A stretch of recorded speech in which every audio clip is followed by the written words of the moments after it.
Assalamualaikum warahmatullahi wabarakatuh. Saya Putri Adela Nurulani. Saya mahasiswi dari Universitas Samudra akan mempresentasikan tentang kombi profil dan keuangan. Kombi profil atau profil perusahaan adalah deskripsi ringkas suatu perusahaan yang mencerminkan kualitas serta fokus kerja dari suatu perusahaan. Pertama, sejarah perusahaan.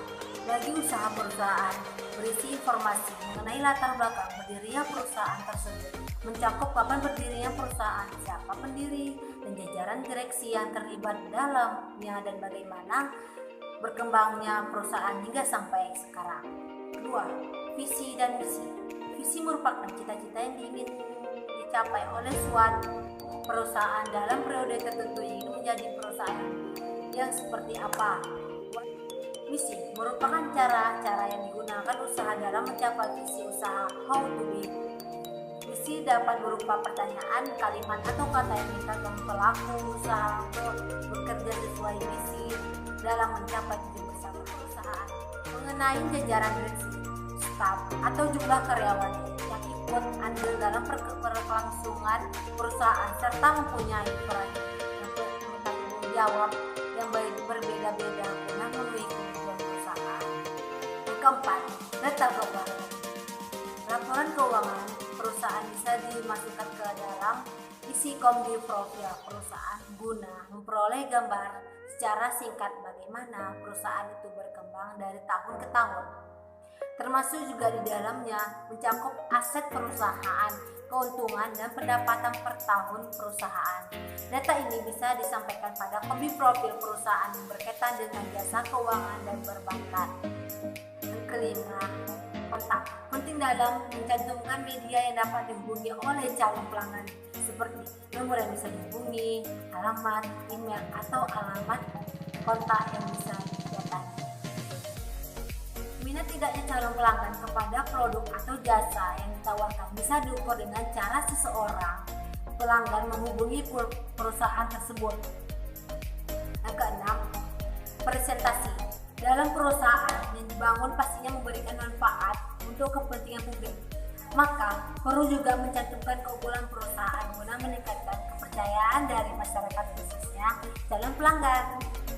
Yang ketujuh, rencana jangka panjang dan jangka pendek. Masukkan rencana masa depan bisnis ke dalam isi company profil perusahaan perlu juga dilakukan.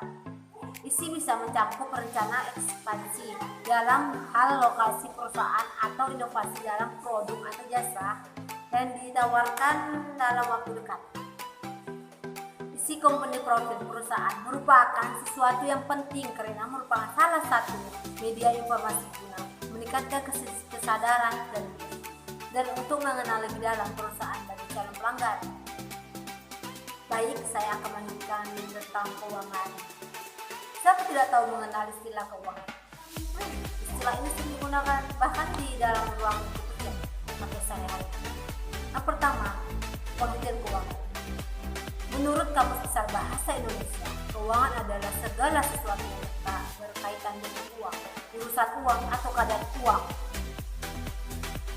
Ada pendapat lain yang menyebutkan keuangan sebagai alat untuk mempelajari bagaimana individu, bisnis, dan organisasi meningkatkan, mengalokasikan, dan menggunakan sumber daya moneter sejalan dengan waktu dan juga menghitung risiko dalam menjalankan proyek mereka.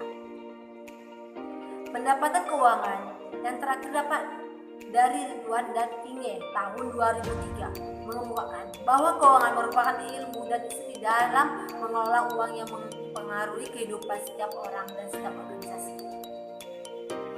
Berdasarkan pengertian, disimpulkan bahwa keuangan pasti memiliki hubungan dengan erat dengan dunia moneter, khususnya uang. Sementara yang telah kita ketahui juga bahwa uang merupakan sebuah alat penting yang kita harus dimiliki dalam melakukan transaksi. Baik, sekian yang dapat saya sampaikan. Kalau ada